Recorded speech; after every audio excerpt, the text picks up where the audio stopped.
Any other stuff? We also need to get the bacteria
Good morning, everyone. Welcome to today's standing committee. Good morning, live streamers. We've got here today our committee members being Councillor Godwin-Smith, Councillor McIndoe, Councillor Seifert, Councillor Brimble-Combe, and our Mayor, His ex officio.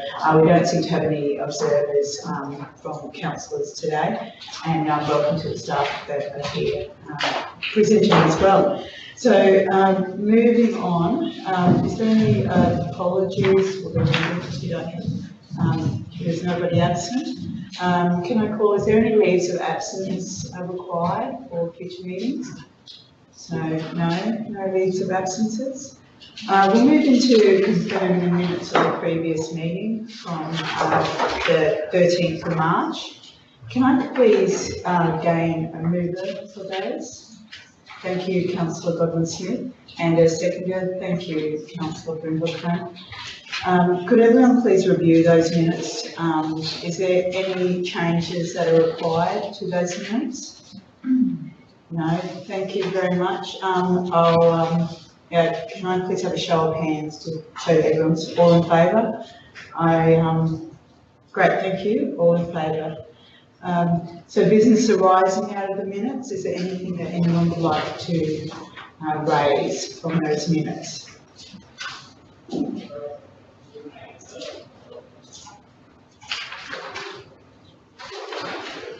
I'll take silence as acknowledgement that everyone's happy with no business arising out of the previous minutes. So we'll move now on to the review of outstanding meeting action. So if everyone please could refer to their action sheets.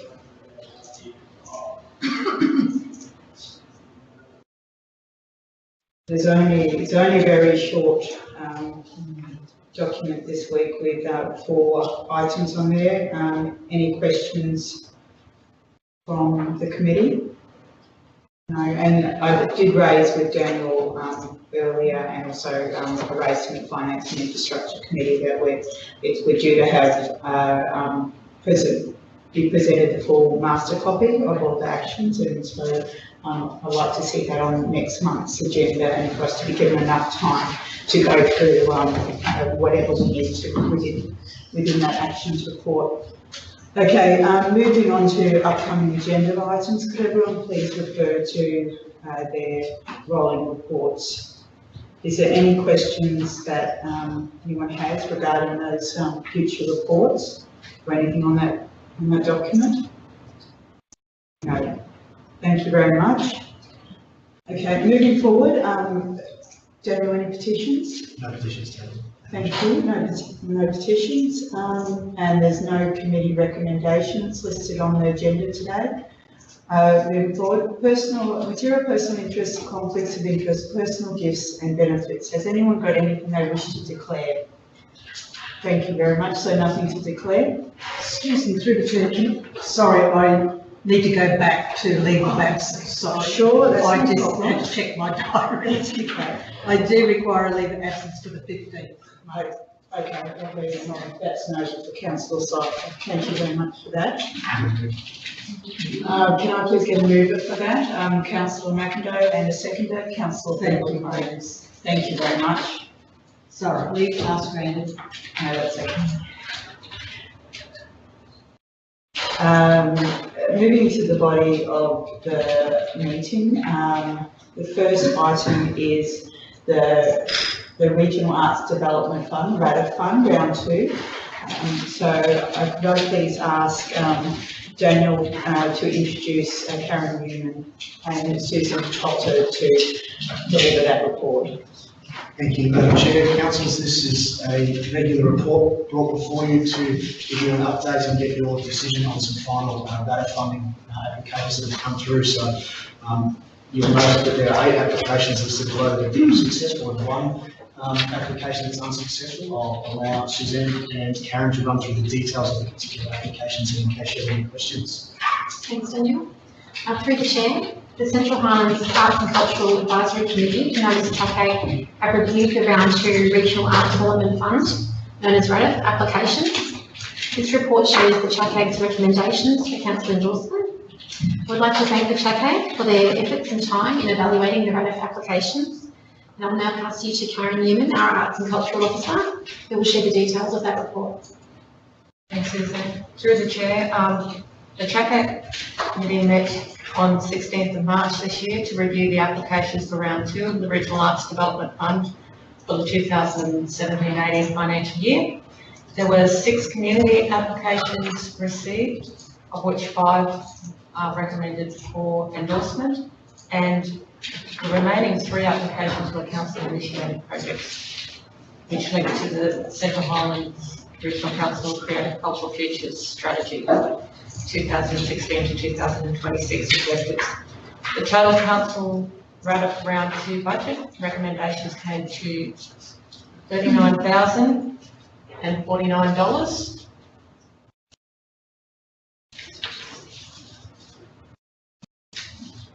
The decision is brought to council to request endorsement of the recommendations made by the Central Highlands Advisory Committee. Attached was the report for the round 2 meeting and the budget for the program, including annual budget for the financial year. Are there any questions? No questions, but I mean, I'm probably a little more privileged. Also, Councillor Brimble that was on the committee. So we did have a little bit more of an insight to some of these projects that come before us, but I think maybe there's some benefit in sort of just giving a very high level description about what some of the projects are, Karen. Some really awesome projects there, and I don't think that listed like that really does them justice in terms of what they are. And well, actually, there was quite a number of really well considered projects in there. The Blackwater International Coal Centre is celebrating its 10 years celebration. So the committee decided to fund the arts aspects of that celebration. And just on that too, some councils may be aware that they also receive funding through the community grants process to also access funding to enhance their displays down there as well. So this will be building on to what they're already doing down there. There was also an application by Frances Underhill to write a children's book. Frances did a presentation to our advisory committee when we visited the Gemfields region. So we were all in support of that application, and it actually is a great local initiative with a local author, a local illustrator, and a local publisher. So the entire committee was behind that project. The Emerald Art Group are bringing Erin Dunn from Rockhampton, who was a former local Juringa girl, who's high-profile artist from Rockhampton. The Miners Common Museum Celebrations, they run an annual folk festival on the long weekend in June. The Capella State School PNC, unfortunately, were not funded, but they are having an under-8s event. It was considered to be core curriculum content rather than arts and cultural RADF eligibility. Then we decided on some council initiated projects given the strategy and the group. There was a lot of group discussion around that. Ongoing community and professional development training is just something that we want to do annually. The advisory committee wanted to support the astronomical performances that have expressed interest in touring the region again and going to different locations. And the Emerald Photography Group, they were previously funded to do a state photography convention that is going to be held in the long weekend in May here. And this is an application that they put forward for contributing to the Arts in August activities, and they're going to investigate in new media and technology, including drone photography. So there were quite some significant arts and cultural outcomes from those projects coming forward. Thank you, Karen. Very interesting. Thank you very much. So if I could please now, everyone's happy with the information provided, I'll call for a mover. Thank you, Councillor Godwin Smith, and a seconder for those projects that have been so that was Councillor Brimble, and all in favour? Thank you very much. So moving on, thank you very much, Karen and Stephen, for presenting that. We've got the overview of the range of services. If I could please invite up Kirsten Burns and Jamie Robin, I think we can, Jamie Lee, and ask them to introduce the report. Thank you. Through you, Madam Chair. Councillors, this is an ongoing initiative that we're bringing for the Community Steering Committee to give you all a bit of an update on some of our operational areas. So today, fortunately, we have the ranges updated in general business. We'll also have the opportunity to touch on our Indigenous work.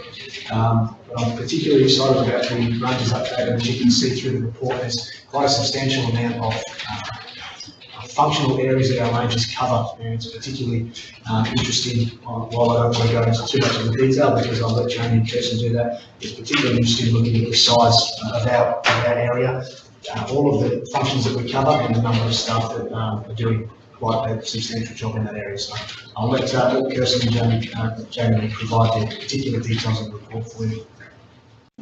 Before I hand over to Jamie, I just wanted to say we would have had a few more rangers here, but we have staff on leave at the moment and a couple of people investigating matters. So normally we would have preferred to have more people present for the rangers update, but unless we have capable Jamie on hand. Thank you. So I'll probably lead with what Daniel was just talking about with the extensive area that the rangers are covering. So Ranger Services covers a wide variety of issues from animal management, local law enforcement, protected species, stock routes, plant and pest management. There's quite a variety of things there, washdown facilities, that sort of thing. So as most of you will be aware, we have 5 operational rangers and myself and normally a coordinator as well. And we have the trainees, but the 5 rangers are sort of the ones covering the operational duties and the others are assisting in covering those same workloads. So on our analysis, each ranger is actually covering 10,735 square kilometres themselves, and approximately 6,200 people in the community is how many they're servicing. So we did a bit of a comparison with our neighbours as well, and as far as that is concerned, we rank 5th on operational staff on the area that they're covering, and 8th on the actual population that they're covering. So obviously there's a bit of a issue there with the amount of area and people that we're covering, and that's reflected over on the table that we put in on our CRM targets and numbers received. You'll see the averages that we're only responding to 57% of requests on time. Obviously, between staffing and all the other duties that aren't reflected in the actual CRM statistics, there's a bit of a shortfall there, but we're taking steps to improve that, and one of those is the animal management initiatives that you would have seen come up. Was it last month? Yeah, last month. Yeah, last month. So there's an action plan being developed from that. We're moving forward with those. Hopefully that will improve the percentage of response time there. On top of the animal management, as I said before, we've got a wide variety of other things that aren't reflected in the CRMs, which is things like our stock routes.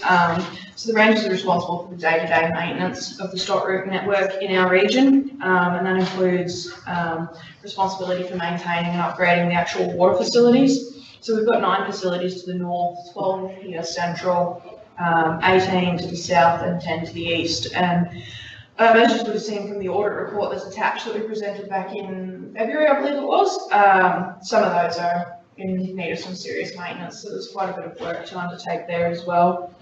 And then we have our major pest management projects we've got happening at the moment. So the Fernleas Camping Reserve, you're probably familiar with that, the work on the Sword Pair and Mother of Millions out there. We've been working with the landholders out there.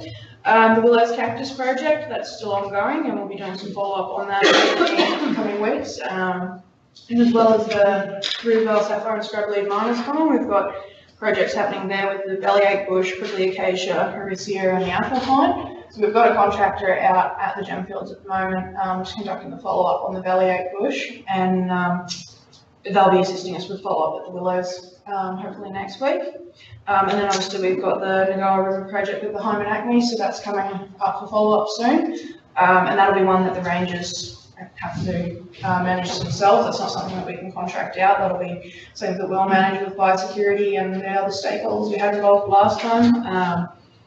Due to the requirements around the permitting and it being on water and that type of thing, it's not something that we can bring a contractor in to do the spraying on the water. So that'll be something that the guys will be on the ground doing. And then we also have our vertebrate pest management as well. So most of you will be familiar with our 1080 baiting programs. So that's where the rangers go out and provide poison to the landholders for their baiting for things like feral pigs, wild dogs, cats, foxes, that type of thing. So there's a bit of a process involved in that, and normally it's something that if we send a ranger out for baiting, you can pretty well write off most of the day on that, and especially if it's a bigger bait station. By the time they go out and actually apply poison to the materials and come back and get cleaned up, obviously we can't send a ranger out to pick up domestic dogs after they've been handling 1080 poison. So by the time they get through the whole process of that, that can be quite an extensive little exercise as well. So it's quite a variety of things we cover in there. And if I can just provide a short update on the vacancies and the structure within the team. So as you might be aware, there have been a couple of vacancies over the past 2 months. So we have had a busy recruitment period. So just waiting the final approval for 2 of the 3 rangers which were appointed to finalise their pre-appointment checks. And then the coordinator and senior ranger maternity leave contract. The coordinator and then the senior ranger maternity leave contract. Those interviews are happening late this week or next week. So a changeover with 5 new staff on board in the next few months. So we'll have to get them up to speed and get them in line with what we do and how the rangers work. So yeah. Thanks, Kirsten and Jamie. So, Kirsten, with the recruitment of new staff, are you taking this opportunity to review how you work or how the ranger services work? Sure. So we have done a review of all the position descriptions and made changes to the position descriptions and duty statements. And from the report which Andrew presented about the initiatives, trying to work out who would be best placed to take lead on some of those projects and how we can factor them into the daily undertaking. So the action plan for those 9 initiatives has been pushed back a little bit because we obviously can't start doing initiatives right now when we're a little bit under-resourced. So there's a little bit of a delay with that. So yeah. Great. And good to hear those weed eradication programs that are focused on those. I certainly know with Alpha Pine, there's a significant amount of money spent on that program 5 years ago now, so it's always, as we all know, you've got to return to make sure that eradication occurs. Great, thank you very much for that.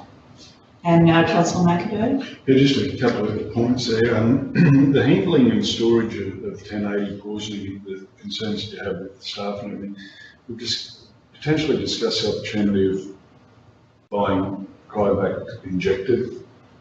I don't know whether you're aware of that. Yeah. And the opportunities and time efficiencies plus handling efficiencies, deliveries, times, all that sort of stuff. Has that been inspected? Yeah, definitely it is. So we actually do offer the pre-manufactured baits as well, dog on, heat out, that type of thing. And some landholders do opt to come in and just buy a bucket of the pre-manufactured bait and they take it and they put it out. A lot of landholders don't opt for that because of the cost to them. We provide the 1080 service for free. So obviously if they're going to come in and pay, I think it's about $200 for a bucket of baits, as opposed to they come in and have us provide the bait service to them, and on average 20 kilo buckets, we could put out a ton of meat. Obviously the cost to them to buy a ton of pre-manufactured bait as opposed to us providing that service to them for free, it's not very appealing to them, as you can imagine. And there's other constraints around the actual pre-manufactured bait. Some people have a preference on what they believe the animals prefer, and also around, we don't so much have too much of it with us, but particularly down Susie's Way, down at Springshore, we have a lot of people actually grain bait for their pigs because that's what they're growing. They're a grain farmer, not a cattle farmer, so their animals are more likely to eat grain than they will pre-manufactured meat bait. So it partly comes down to baiting effectiveness and partly to the cost to the landholders, but it's definitely something that can be explored further, and we can come back to you with more information about it. Just reduced a lot of handling, personnel handling and storage constraints surrounding it, that's all. Yeah, it certainly does, and they were actually looking at making 1080 available through private suppliers, so that it wasn't something that council had to administer anymore, but there's sort of been a bit of a hold on that, so whether that still goes ahead, obviously if that goes ahead, then the council's not going to be offering the service for free and undercutting the local suppliers, so potentially that could eradicate the whole issue, but yeah, it's sort of something that needs a bit more investigation. Further through the chair, the other question I have is surrounding the reserve at Fernlees and the other millions that I've brought up on many occasions, as has Councillor Nixon. In the past 12 months, we've done fire breaks, we've backburned, the landholders done that, we failed to spray for whatever reason, we're failing in that area severely, I believe. Where are we up to with these mothers in control, and when will it be undertaken? This lovely little plan is dispersing further and further down now. Downstream landowners are happy to do what's on their property along the Sandhurst Creek, but there's conflict between whether it's our control or state control or someone's control whilst the plant gets out of control. And this has been going on for some 15 years or 20 years and nothing's happening. And we paid money to a landholder to do fire breaks. We never followed it up. Through the chair, so I don't have the specific details of the control that's happening there at the moment with me to be able to give you, but we can certainly provide you a detailed report on what is happening with the control there. As far as nothing happening, that's certainly not the case as far as I'm aware. We have had contractors in there and there is a contractor doing work there at the moment on the land that we have determined is our responsibility. So there's certainly ongoing control there and there has been for some time. I'm reluctant to provide exact details of what has occurred at this point, but I can certainly get detailed information on that for you. So the land, just to clear that up, the land that we're in control of, is that also inclusive of the state land? So there is some state land there that we're responsible for, but there is also state land there that is privately leased out to leasees, so they would be responsible for the land that they hold lease over. But again, that's something I can get detailed information on what is actually ours and what is being leased and what is private freehold land. But that's certainly something we can bring back if that's something you would like more information on. Yes, Yes, please.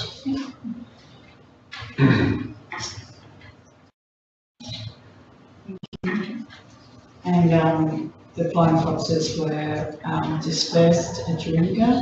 I think I've heard through other councillors some very positive feedback that's coming from the community. So congratulations to the person in your team for undertaking that program.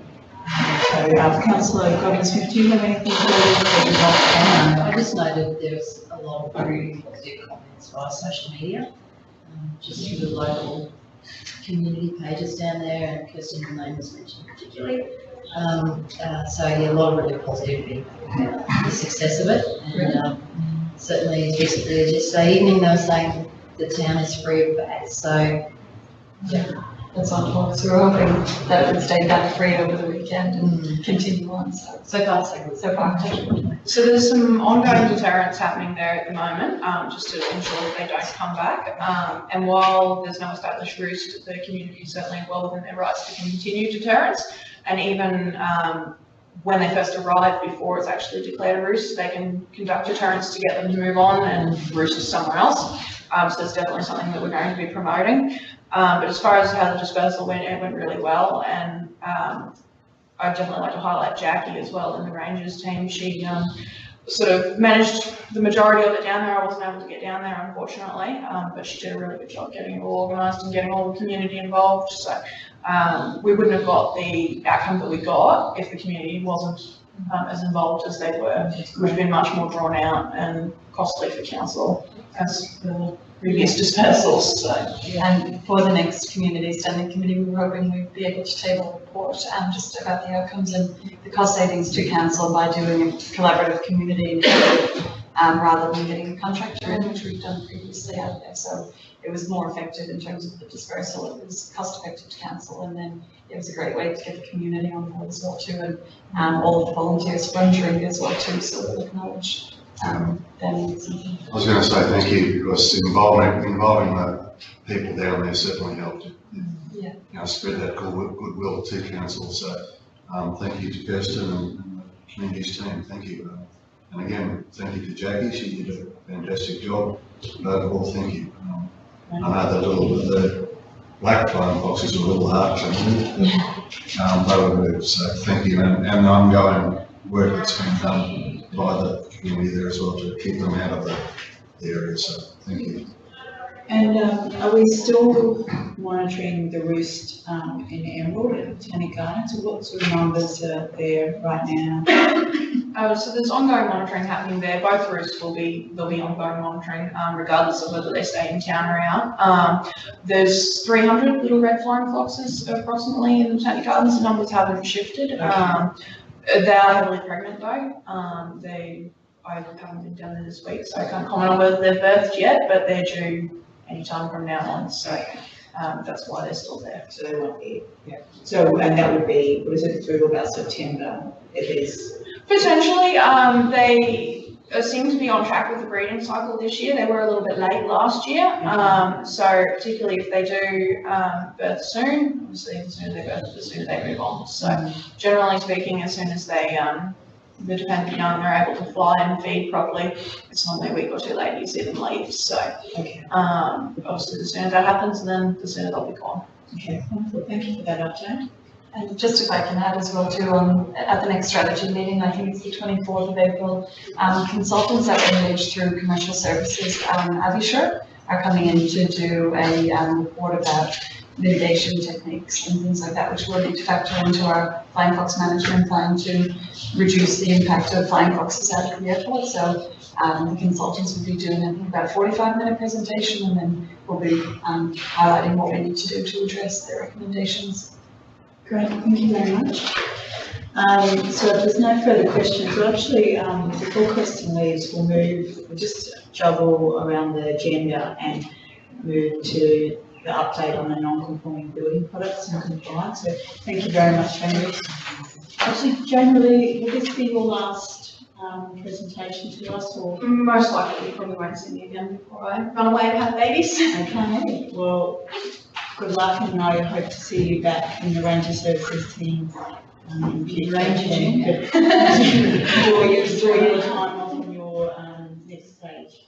Thank you. The plan is at this stage to be back April, so nearly a year off. Wonderful, all of us. Lovely, all of us. All best. Thank you. Excuse me, I'll ask Daniel please to introduce Kirsten and this report. Thank you. Chair, this report is brought back to Community Steering Committee on request from Mayor Hayes at our last meeting. So the report outlines a couple of particular important parts around our existing non-conforming. One is around the task force, which I'll allow Kirsten to talk upon, and how council is connected into that and our contribution to that particular task force, and then also about the process in which Central Highlands Regional Council undertakes compliance for any existing non-conforming. So I'll hand over to Kirsten to have the report. Sure. So through you, Chair, we'll discuss the non-conforming building products task force first. So as you might be aware, the Palaszczuk government introduced the non-conforming building product audit task force in CDT, if I can refer to it as that. So basically council's involvement with that is we're involved with all of the local governments in a fortnightly teleconference. It's quite onerous, the requirements of this audit, obviously because of the impacts of non-conforming building products and the risks that they might pose. Fortunately, Central Highlands region, we don't have too many cases of non-conforming building products at the moment. So as you can see in the report, the latest inspection was done in Capella the week ending 16th March 2018. So there was cladding found on the rear wall of blocker units there. We did have another inspection round to commence last week, but this was postponed to later this week. So it's just a little bit of a resourcing constraint that not just Central Highlands are feeling the pinch on, but a lot of other councils are, because this is a task force that has kind of come out of nowhere, and it involves going back over 10 years of building records to try and find out what products were used and then inspections that need to happen. So it is a work in progress, and as we find more non-conforming products, we can table an updated report if council would like it, just maybe on a quarterly basis, depending on the level of inspections that we are undertaking with that.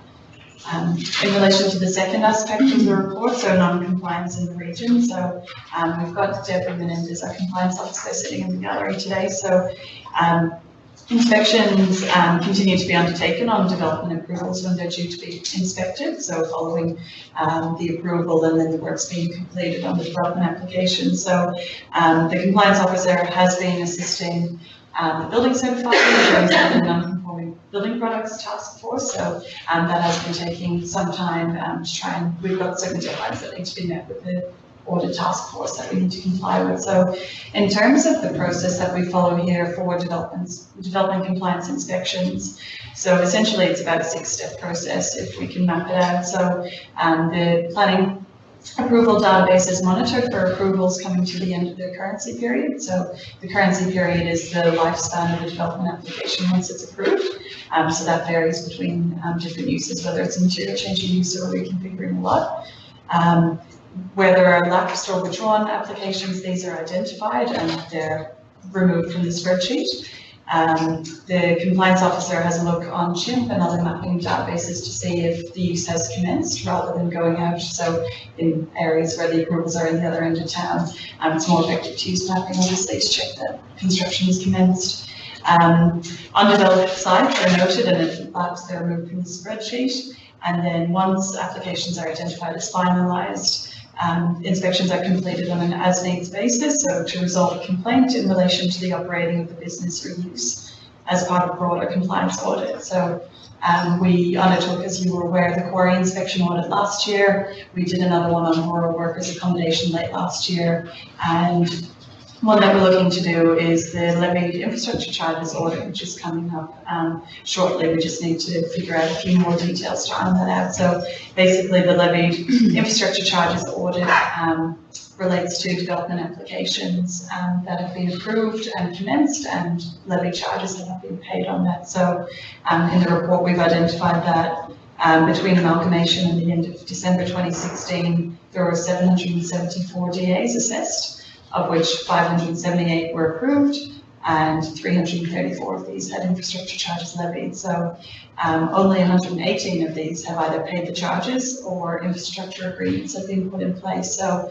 while that doesn't mean there's a gap between 334 and 118, and sorry, my maths isn't great at the moment, 216, some of them might have lapsed, so they might need to just be tidied up from the spreadsheet. But basically the process from that will be that notices will be sent out. So a number of other councils are adopting an audit on levied infrastructure charges to try and reclaim the funds which should be paid to council. So that's a big body of work which Deborah and the team will have to undertake in the coming months to recoup those costs to council. If I can give an update, there's a quarry appeal that's being lodged in the Planning and Environment Court. So as discussed in the report, there's just some key dates. So on the 15th of March, the originating application was filed in the Planning and Environment Court, listing CHRC as a second respondent. On the 22nd, so a week after it was filed, the first return of it occurred, and some dates were listed for progression, so disclosure, the first hearing, and yet for the hearing to commence at the end of the month. So council has been liaising with the applicant in relation to the details and getting the information sorted that they require for the non-compliance. So that's kind of running simultaneously with the court proceedings as well too. So I think that covers everything. If anybody had any questions. Through you, Madam Chair, if I can just ask, can you probably touch on for the committee just a bit of a process under which our team, our compliance officer, works to monitor what existing non-conforming we have in the region? Sure.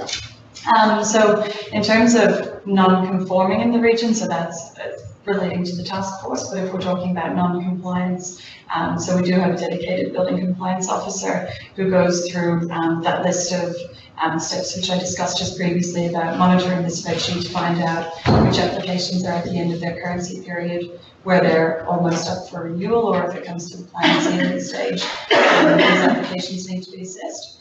Once an application is live and basically they've ticked all the boxes and they're functioning, it really is only on an as-needs basis that those ongoing inspections occur, just because there's quite a volume of work that needs to be done. So it is a little bit reactive in that space. If the development was approved, say 5 years ago, and it ticked all the boxes, it paid the charges, it was operational, and then complaints were being received against it. So once complaints are received about business use, the compliance officer will do the research on it, ensure that it is a valid approval, and then whether she needs to go out with our plumbing inspectors or our environmental health team to inspect certain aspects of it, or the building certifier. It's a bit of a collaborative approach that happens there, but complaints are very reactive because obviously we don't know what's coming if people are experiencing issues. But prior to that, we do like to inspect applications once they're commenced or prior to the commencement of use, as close to as possible. So that's monitoring that spreadsheet to find out which of those applications are ready for inspection. Thank you very much. Through the chair, and thank you very much for your call, Kirsten, and certainly to Deb for obviously helping with that. I'll have to check the footage, but I'm not exactly sure that the report is actually what I was referring to. I think I was talking about existing non-conforming within the planning scheme, and the fact that we discussed obviously that mechanism where there was an existing non-conforming usage that was actually allowed to continue once it was actually sold. My understanding of the planning scheme was that at the point of sale there was an opportunity to review, I guess, the existing non-conforming site. And the fact that there are several of those, I believe, in critical parts of the planning scheme. And this goes back to, I guess, a lot of discussion certainly councils had about what a planning scheme represents in its operations and the performances under it. There was a case of, there'd be an expectation, I certainly had, that at the point of sale or a change of ownership, that there was that opportunity to actually review that usage of those sites that would be existing non-conforming. So notwithstanding, I know you've got plenty of other work to do, but that was, I guess, I think the gist of perhaps what I asked for, I think, and I'll have to check the tape, and that would be a reminder to us all. Obviously, we recorded here. But I think that's what I was referring to at the time, I think, and the expectation that, there are certainly large industrial operations that are sitting squarely in potential neighbourhoods, that there'd be an expectation, notwithstanding the rights of those operations to continue their current ownership, but certainly at some change or lodgement of some applications, there would be an opportunity to actually review what can actually happen on that site. And certainly conditions that might not, be certainly meeting the standards now, they're actually assessed under the new planning scheme. So that was my concern, I think, at the time. But I'm very grateful for that report because it obviously highlights a lot of the time. So certainly. Well, apologies about that. I'm going to report on what you actually want from me. Great, thank you very much. So we'll see you back next month. Yes. Thank you very much for that report as well. Thank you. So moving on, we'll go back to the Central Highlands Queen's Baton Relay, and I will invite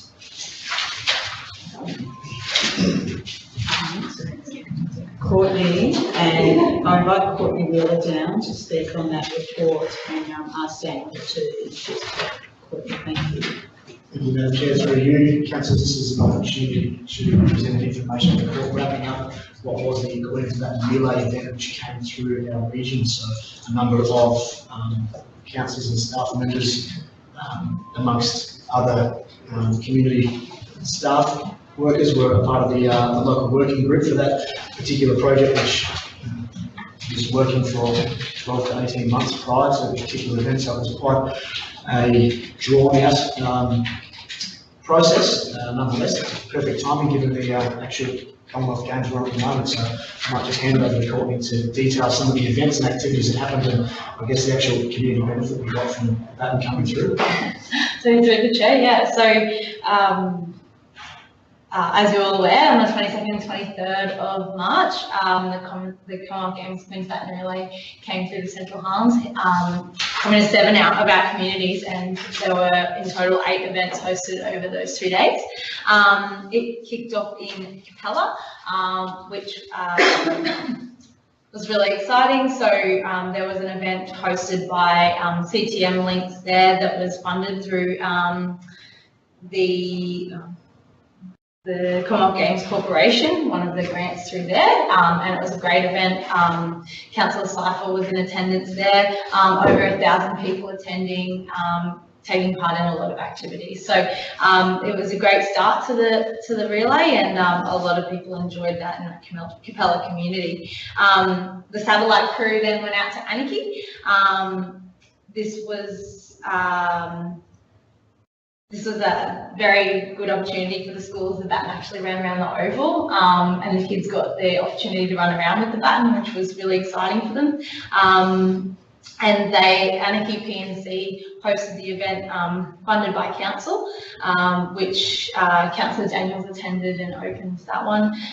So they were very excited to host that. They had little mini Commonwealth Games and those kinds of things. So very exciting. It then came into Emerald.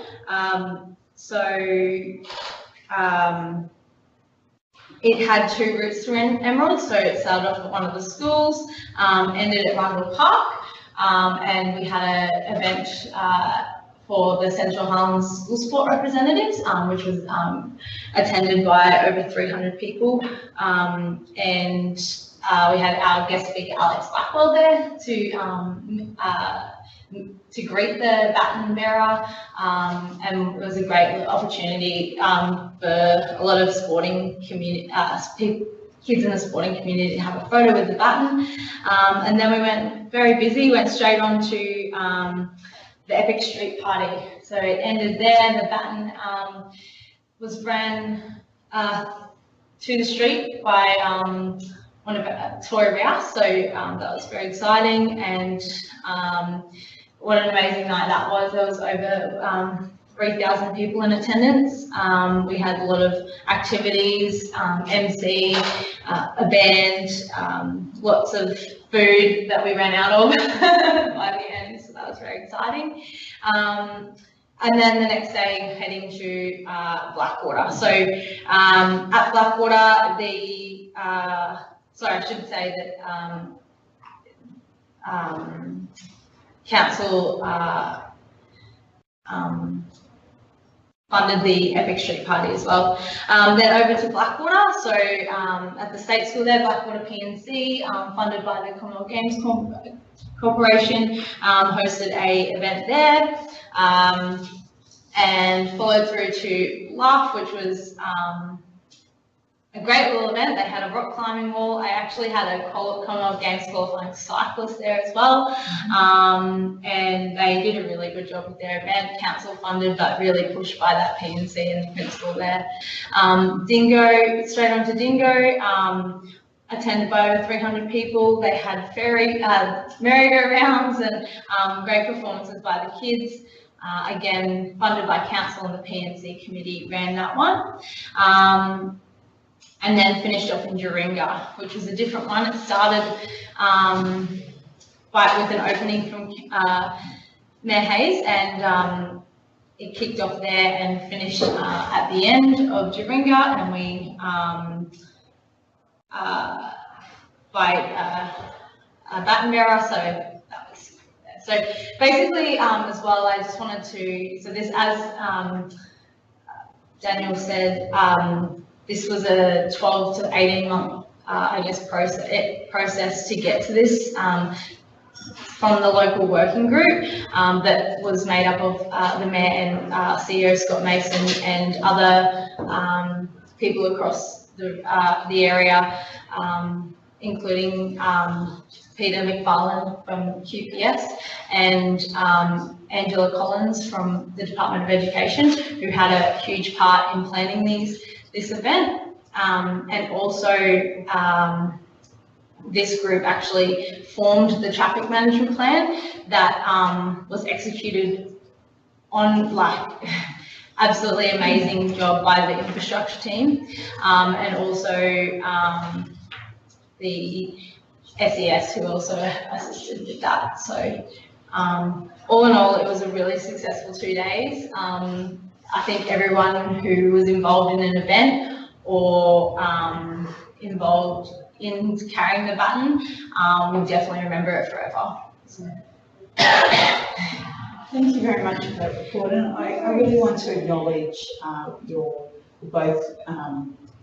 your involvement, and also on the day, 2 days, Emma and Rhiannon, and also on the lead up to. But Courtney, I know over that 12 to 18 months you were the main coordinator of the process of bringing everyone together and working with the different departments to make sure that those 2 days ran smoothly. So thank you very much for that, for your time and commitment. You did a very good job. Yeah, thank you. And through the chair, can I just say thank you to all the councillors, and I know some couldn't be there or anything, but who were involved as well. It was, I think that the attendance of you guys, of you all, really lifted the spirits of the community as well. It was a really amazing couple of days. So. I agree. Look, it was the 2 events that I chaired, IMC'd and others that I attended, they were just wonderful. The community, both large and small, were just embraced the opportunity, and there was so much excitement in the community. So it was a wonderful opportunity. You know, Courtney, and for those that couldn't be there, can I just say how awesome the social media side of things was, because you could feel it coming through those posts. You know, it was really awesome. You got a real sense of what was going on in the community. So well done on that front as well. Through the chair, can I just add, with your indulgence, Madam Chair, when this, I suppose, was first disclosed to the Central Highlands Regional Council that this would be the year they'd run through, as you can appreciate, only a couple of us that were aware of obviously this being part of the route, and there was a short discussion, and I can say it was a short discussion about who we thought in this organisation might be the appropriate person to coordinate this. And first and foremost in our minds was this tremendous asset that we have in the organisation here as a very young person, but there was no question at that point of time that we thought that with the potential she's always shown at her job and in a commitment to what she did, that she would be a person that would discharge that well. Can I say, and I love to say what I told her, so she not only delivered for that, she was responsible for certainly coordinating the committee in the first place and liaising with the Commonwealth Games officials in the very first instance. She had to keep a secret for a considerable period of time, and for a person that liked to chat, that would have been a very difficult prospect for Courtney. But the reality is, over that period of time, she did that, arranging things as she went along. And notwithstanding the fact that she had other significant duties in her role, she managed to discharge them very well, and she obviously manages to bring teams and people along with her, and obviously those 2 days were a great testimony to the work that she's put in. So I think at the end of the day, and certainly Andrea's communications obviously in those last part with her team, it's all great, but at the end of the day, there is always, you know, a man of the match performance. I can be a little bit sexist there, but a person of the match, and Courtney, you certainly excelled, and certainly this organisation and certainly the community certainly recognised your contribution was quite excellent. Yeah. Very much appreciated. Well done. Thank you very much for the opportunity. I really appreciate it. Thank you. Thank you. Thanks for the report. Thank you. So moving on, we will, the next report is the playground inspection update. I'll ask Jared Bryant, the manager community recreation and facilities, is not available today, so I'll ask Daniel to introduce and deliver the report. Thank you. Thank you, Madam Chair. Through you, councillors, this report is brought to you as an information report at this stage, off the back of comments from Councillor Daniels in regards to some particular assets from a playground perspective at some of our parks. So importantly, the information we wanted to share with you is that we do have routine inspections which are carried out on a monthly basis to identify any repairs or faults that need to be addressed.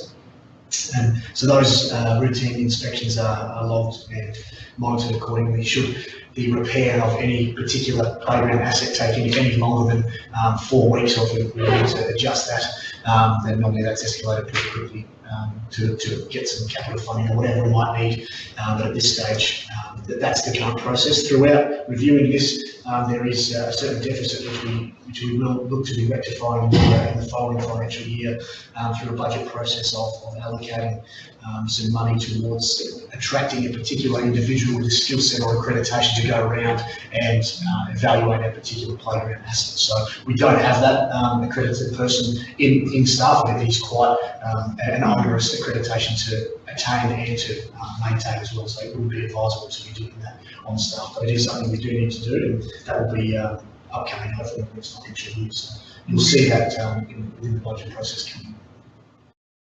Thank you for the report, and it certainly ties into the report we had from Margaret around the asset management roadmap that Margaret presented in Finance and Infrastructure Standing Committee. I think it is really important that we undertake that condition assessment inspections, but certainly, I guess the one thing, and I'll correct it in the minutes in general meetings, it's not the maintenance. I feel like the staff are doing a reasonable job of maintaining it. They're maintaining the playgrounds. It's really the fact that it doesn't matter how many times you clean it down or screw things in, it reaches a point where the playgrounds need to be replaced, and we really are staring at, I think, a number of playgrounds that will require replacement in the very near future. Thank you. Oh, Councillor Matthew. Yeah, thanks, Chair. I'd like to speak against this a little bit because, we're bringing in a new IT, platform. Clearly, to me, if we're doing, as it points out above not a recommendation, but maybe looking at a level 3 accredited person, it's going to cost us in the vicinity of $15,000 per year or per audit. We had run monthly routine inspections by our own people. And then we had general maintenance inspections every week by our Parks and Gardens people. These people are day-to-day competency, they're competent in what they're doing. Now, they may not have the accredited level 3 that you're speaking of, but there's obviously a very big shortfall in what they're saying and what we're doing, whether it be a lack of capital expenditure or whatever the problem is, or maintenance budget. We're getting a level 3 coordinator who says, yes, it's rusting below ground surface, and it's probably got 2 years of life in it. It could be down to 0 years, and if we don't have the budget available to the maintenance, guess what? We still put a bit of orange band-aid around it and keep our public away like we have in some of our assets now. It's just, really, it's not good enough. I don't think we need to be spending the $15,000 a year, and I know everyone says that I'll never spend money, but I just don't see the sense in it. I think we've got an operational concern or a cultural concern that we're not listening to our people on the ground, and they need to be supported, and if they say there's something wrong, why aren't we doing it? Because they're seeing this stuff. I'm seeing it. I see rust spots on the playground equipment, and you've got to dig around the scene. You know it's going to rust. And these guys aren't silly, these people that we have on these routinely things, and I just don't see the sense in a $15,000 annual audit, because we won't do anything with it, because our culture says they're not going to listen to anyone. I would hope that we can, that there will be budget allocations in future budgets that will address the need to renew a number of our playgrounds, or ongoing renewal process. That is my hope that starts occurring. But certainly, it needs to be addressed in parks people play. that probably hasn't been addressed of late.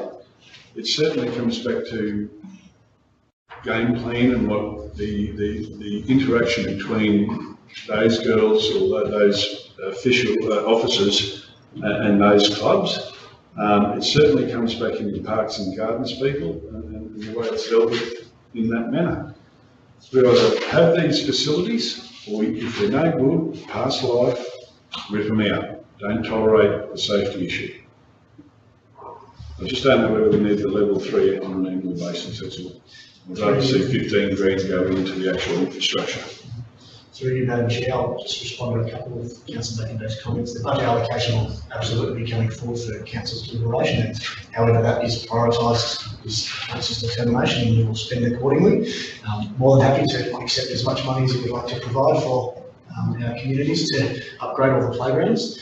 And the accreditation is primarily based around insurance issues. So if we don't have someone doing that, that affects, it impacts our insurance for some of those playground assets. So that's the connection. So if that's the case, why aren't we looking to upskill one of our people? We can, so that is an option. However, the cost of that and being able to maintain that quite far outweighs the option of having a So an accreditation level 3 is more than $15,000, including accommodation, flights and everything. To maintain the accreditation, yes. It's quite an onerous accreditation. Plus time consuming, I'd imagine, for internal staff to be doing that. So, And I'd like to see that it was done properly before some kid got killed and a lawsuit would be held like more than $15,000 a year in comparison. So I think you need professionals to do that. Thank you. Any further comments on that report? Thank you. Thank you very much, Jamie, for bringing that report to us. So that concludes the section of communities. We'll now move on to the departmental updates. Oh, sorry, general business. We'll move into general business. And just at the time that we still have a little bit of time available, we've got Patrice here today, who is our Indigenous Communities Officer. I just want to make sure I have the title correct. So I know Patrice has come here today to present about what work she is doing in her role. So can I please invite down Patrice and Susanna coming down as well? Thank you very much. So, Councillor Sri, Madam Chair, this is just again another opportunity to present the particular work that our Indigenous staff are doing. There's a number of great initiatives which you'll be able to hear about now, which we haven't been very close to before. So. Just get the PowerPoint up. Thank you.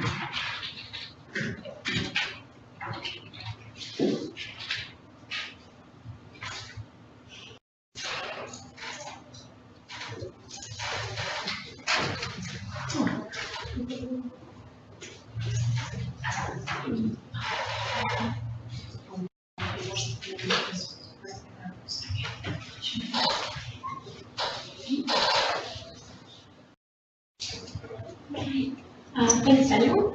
Through the chair, it's my pleasure today to introduce you to Patrice. As you heard today, she's our Community Development Officer for Indigenous Programs, and today she's going to share with you some information about her role. So over to you, Patrice. Thank you, Suzanne. Through the chair, today I will be presenting to you about the Council's Indigenous program that outlines my role as a Community Development Officer for the Indigenous program. Our role focused around fostering inclusive relationships with Aboriginal and Torres Strait Islander populations and the wider community. I would like to I would also like to acknowledge your acknowledgement to country. I wish to acknowledge the traditional owners of the land on which we stand, the Wangan and Jungaloo people of Emerald, the Carrols of Springshaw, First Nation peoples, Kungaloo and Gungaloo people for Blackwater. I also would wish to pay respect to the support of two elders, Uncle Randall Powder, who's the Yadamara elder, and Ani Eunice Day, who's the Lama Lama elder as well. Thank you. Okay. The role of the Community Development Officer Indigenous programs is to ensure that the Aboriginal and Torres Strait Islander population are provided with the support to access employment, education and other opportunities to improve their current economic and educational situation. In the past, particular events, policies and practices may not have allowed these opportunities, especially for the older population. This has meant that some older generation may not be in the best place to support their children and grandchildren to access employment. Aboriginal and Torres Strait Islander peoples can be seriously disadvantaged because of the low employment, low income, limited access to culturally appropriate services and support. Although in previous past events may have had a limiting effect, Council and the CDO Indigenous programs can make use of training, programs and projects and funding to improve circumstances. The role of the CDO Indigenous programs is to advocate and promote opportunities that will improve Aboriginal and Torres Strait Islander people's current economic, educational, social and cultural well-being. The CDO Indigenous program works across all sectors of the community to ensure that this occurs by highlighting the opportunities offered at the community, government and non-government level to improve uptake of services and programs.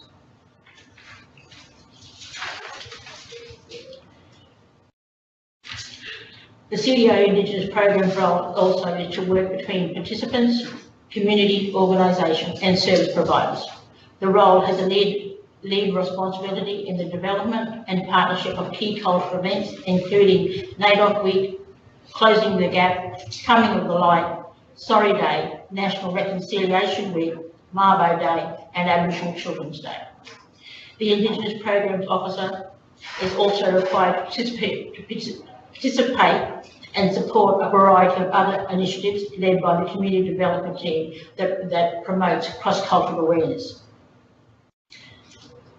The CDO Indigenous Programs role also is to develop a reconciliation action plan, work on domestic violence, community engagement, and to act as an advocate, as a community advocate for the community. The role has representation on the Central Queensland Regional Engagement Committee, which is the Emerald Campus, to continue to build and strengthen relationships between local community on issues on Indigenous health training. Also, priorities include the development of the Reflect Reconciliation Action Plan. Key priorities for 2018 is the Reconciliation Action Plan to include establishing an environment that has a vision towards providing opportunities to all and incorporate diverse opinions, to champion the principles of reconciliation in its entirety, adhere to the fundamental acceptance that for reconciliation to be beneficial, Aboriginal and Torres Strait Islander peoples are involved in a meaningful way. The Reflect Reconciliation Plan is a strategic document involving all areas of Council. It outlines Council commitment for future actions for future years. It includes a range of simple and practical business ideas that will contribute to the well-being and quality of life for Aboriginal and Torres Strait Islander people. It focuses on long-term, sustainable and mutually beneficial activities.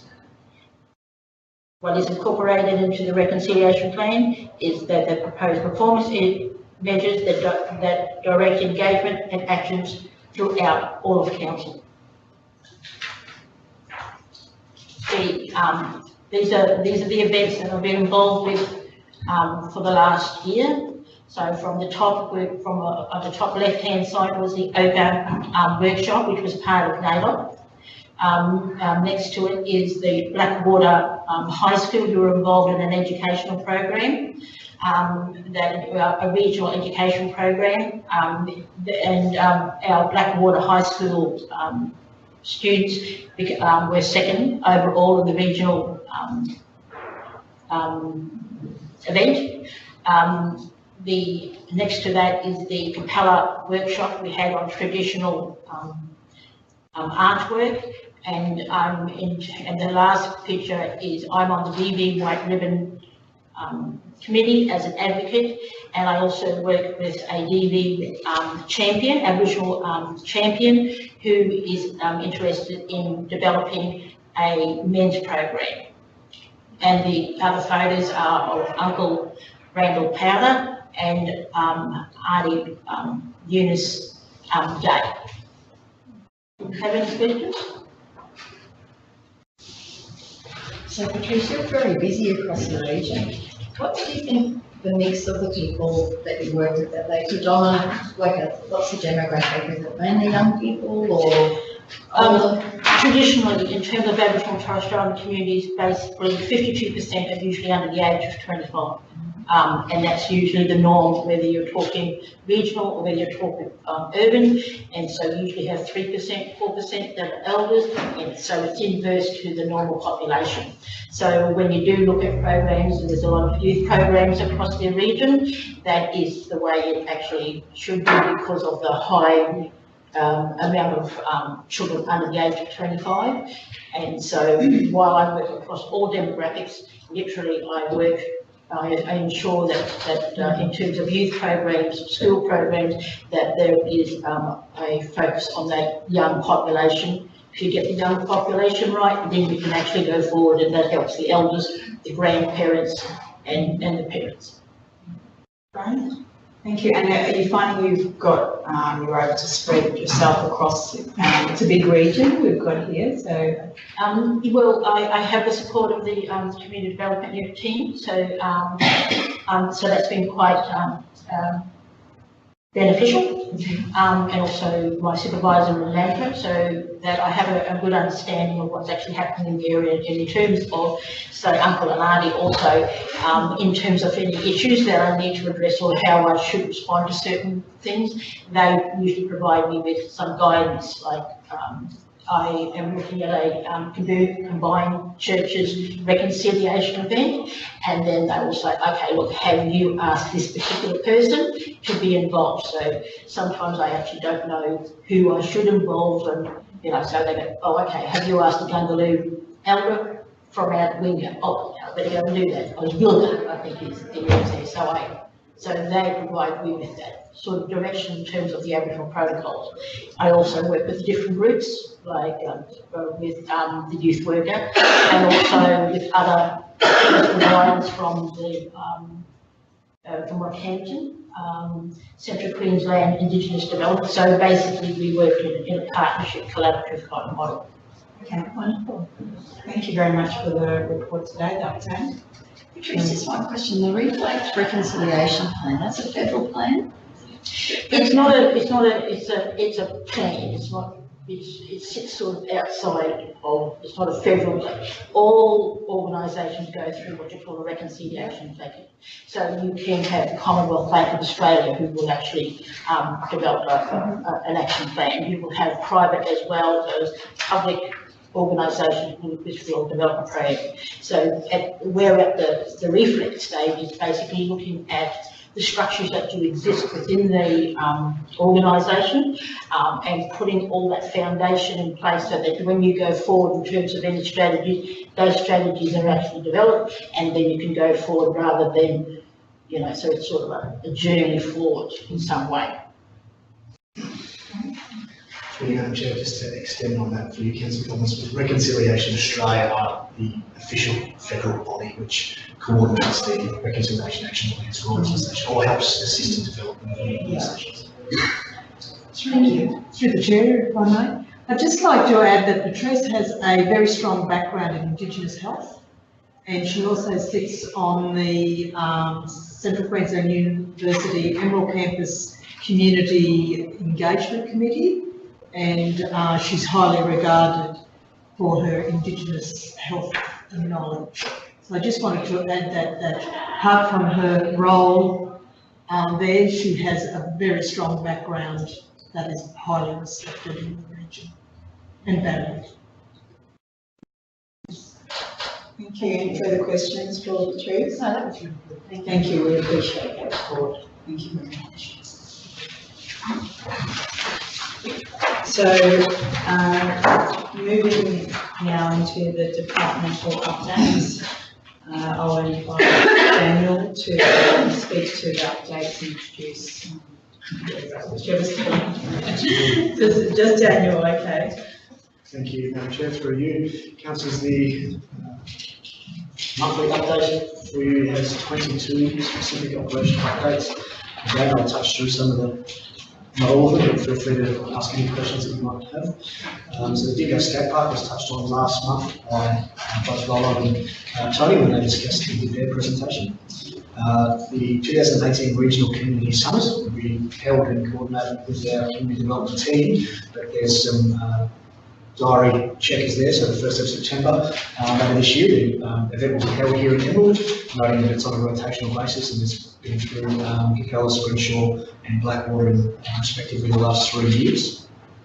The International Association of Public Participation Training, so this is something that expedited to coincide with a number of things. As councillors are aware, we've recently reshaped the community reference groups, and also we're in the process of developing a community engagement strategy which will be before council for the 30th of June this year. So the opportunity to put some staff through the particular IAP2 training is quite critical given the nature of what our organisation does in such a regional area and the connection we have with engagement. So that'll be happening next week.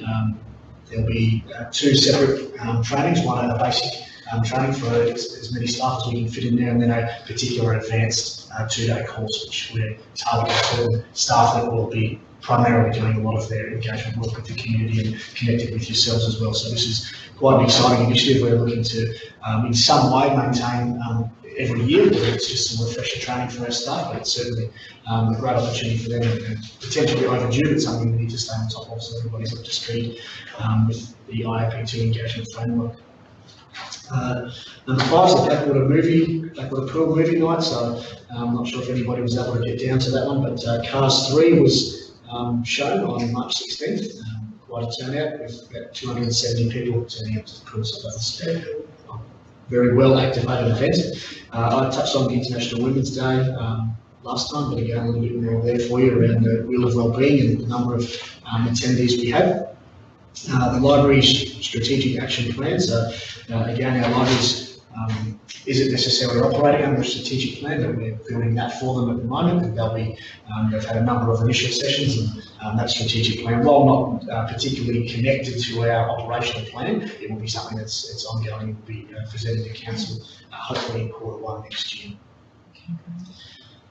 Again, touched on the Stand United Mental Health Awareness Day that happened in Blackwater.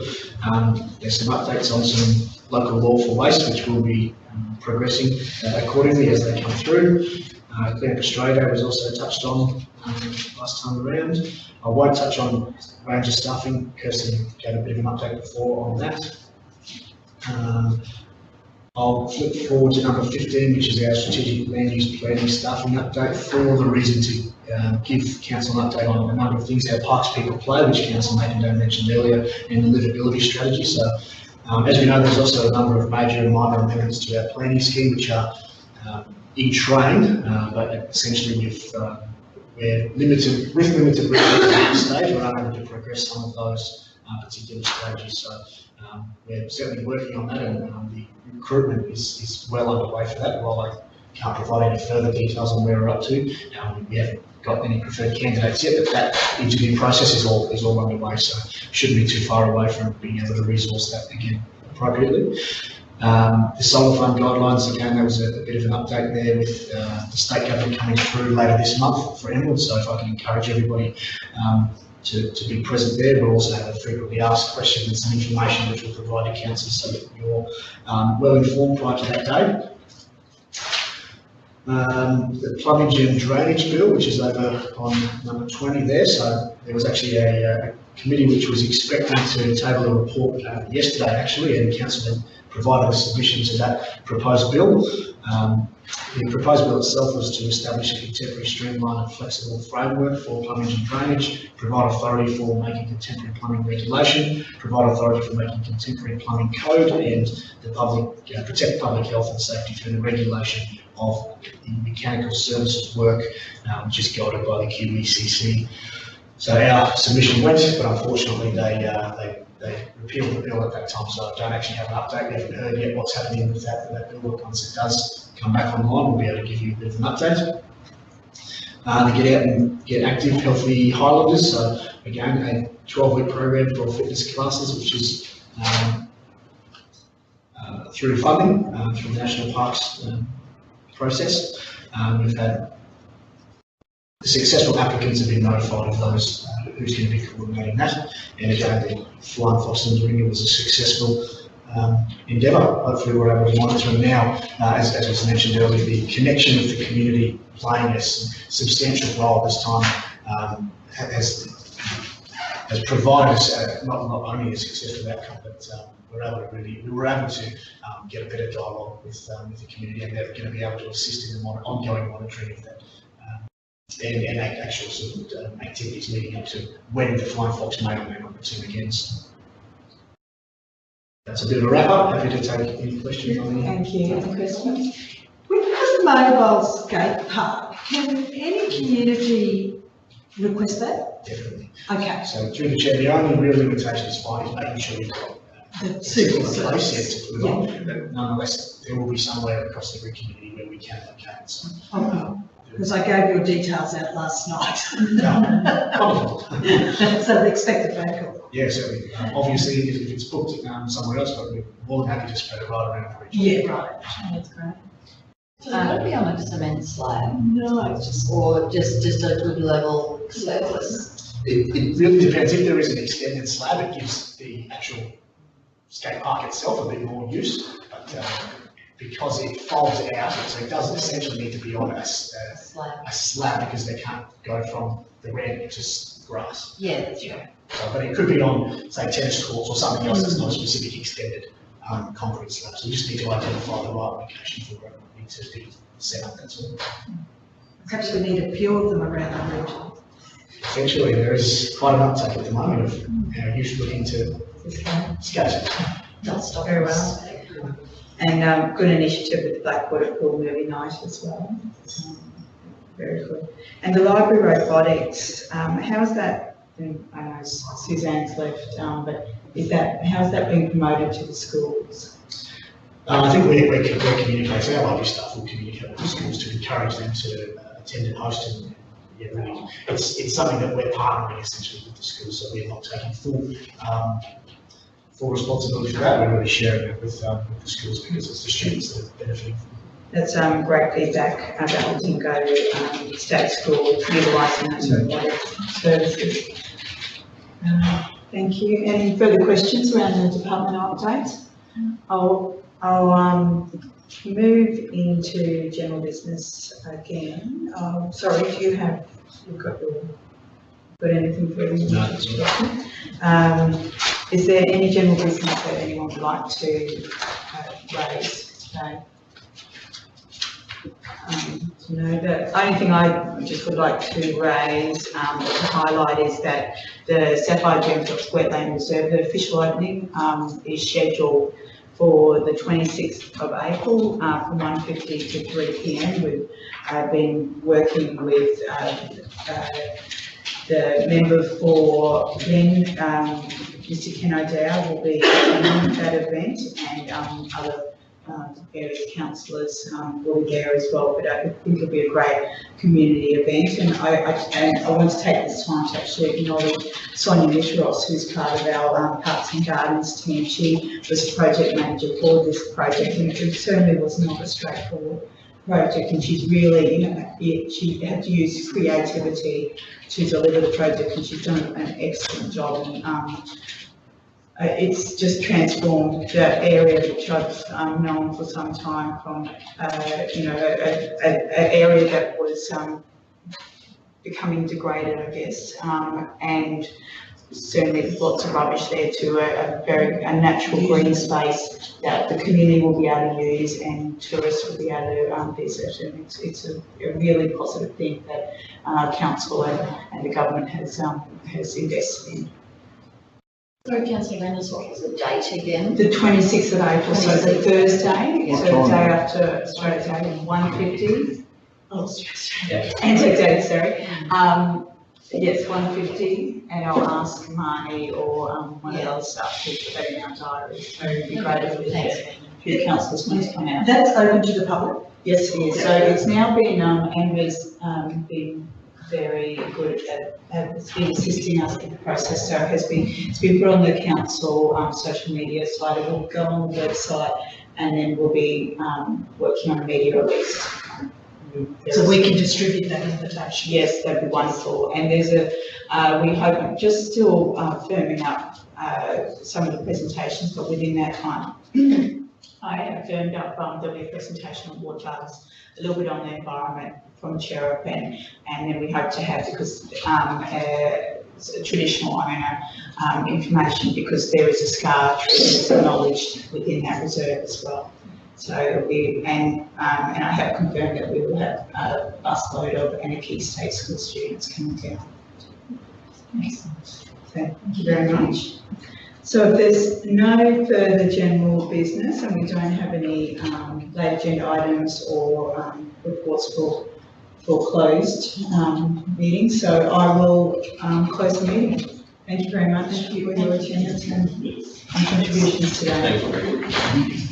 Thank you.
So, good morning everybody to the Leadership and Governance Standing Committee meeting, and good afternoon now to our live streamers.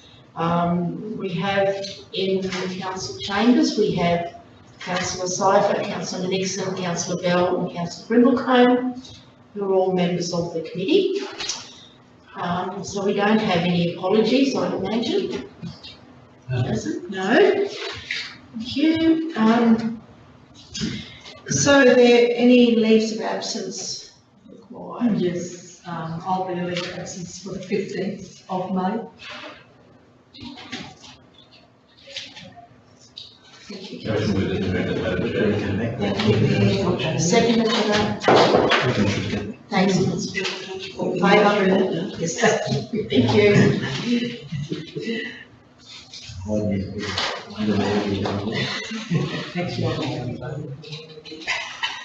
So we move to confirmation of the minutes of the previous meeting held on the 3rd